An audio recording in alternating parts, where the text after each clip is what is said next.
It's a bridge of peace between the Arabic culture and the Jewish culture and the Israeli culture and the languages. And if I play Arabic tune, like say Egyptian tune, and there are some Arab people around me, they feel connected. I feel connected to them. They feel connected to me immediately because I know their culture.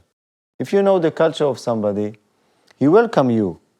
You know, immediately you break the walls.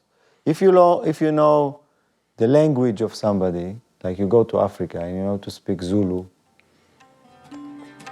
you break everything. You break the walls. You make a bridge. So this is it. This is the music.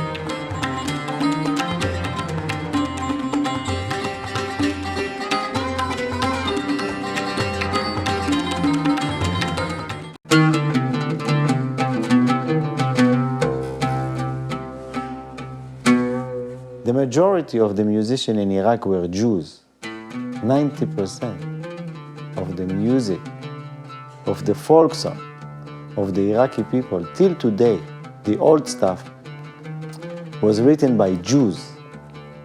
I was the only one that came to them and said, teach me this stuff, because we're gonna lose it.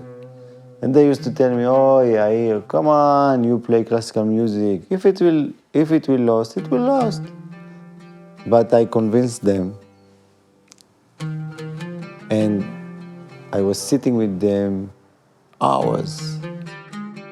And I just, decided to put it on the table in the Israeli society.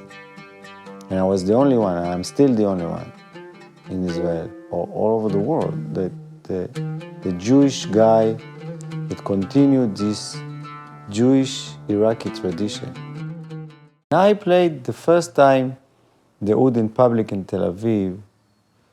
I was like probably the only Israeli Jew from the young generation that started to play this. Like everybody was, what are you doing with this instrument? This is the instrument of the old people. This is the instrument of the Arabs. This is the instrument of the old Jews of Iraq.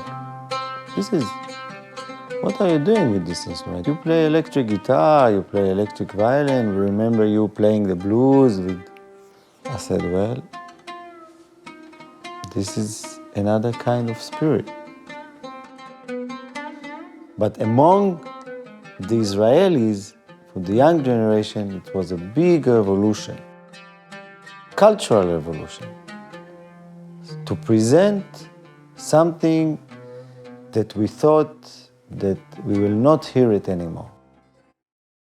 The maqam system in Iraq especially divided to two. The scales, which we called, which is not only scales, and the forms. And they are like structures of maqams. They call it fasil. And maqam is meaning a place also. Each one of them has a unique spirituality. Eloheinu shebashamayim ובדוחק השעה אלוהינו שבשמיים שאת שוועתנו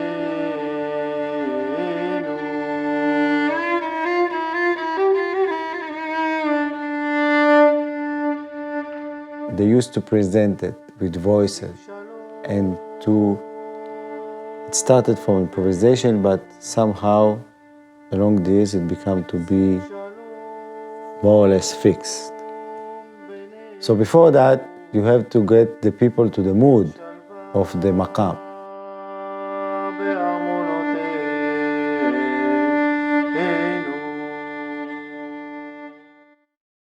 From the other side, we have the maqam of daily life, the desert, the villages.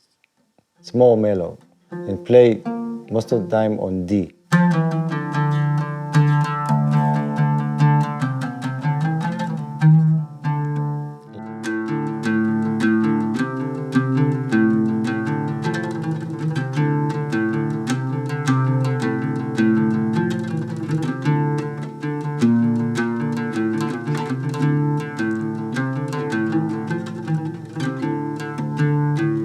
It has more space in a way.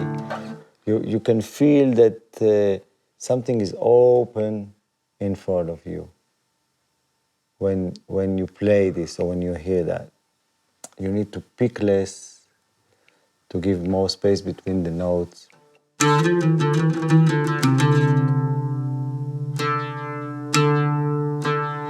Especially when you improvise.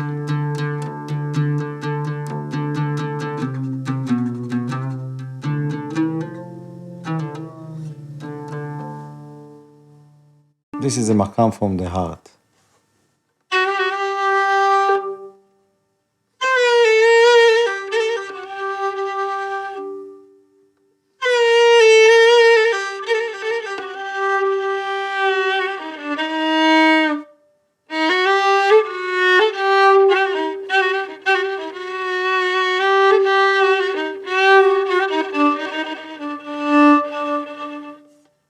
It's very emotional, yeah.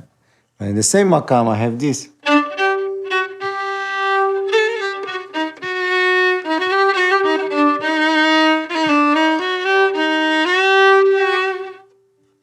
Each culture, it's a little bit different.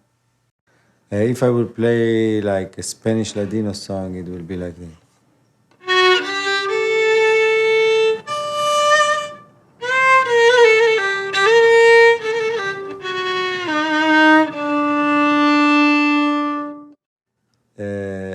What we call the Ashkenazi culture, the klezmer culture.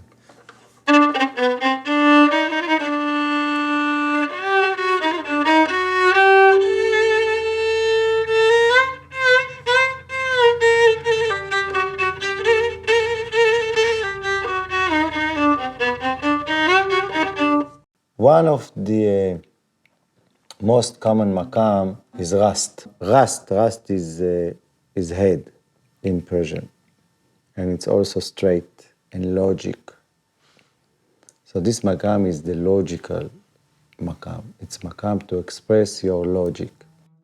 One of the songs that express it is the song to glorify the God. يا رب العالم والمية أنتم ملك ملك الخيا يا رب العالم والمية أنتم ملك ملك الخيا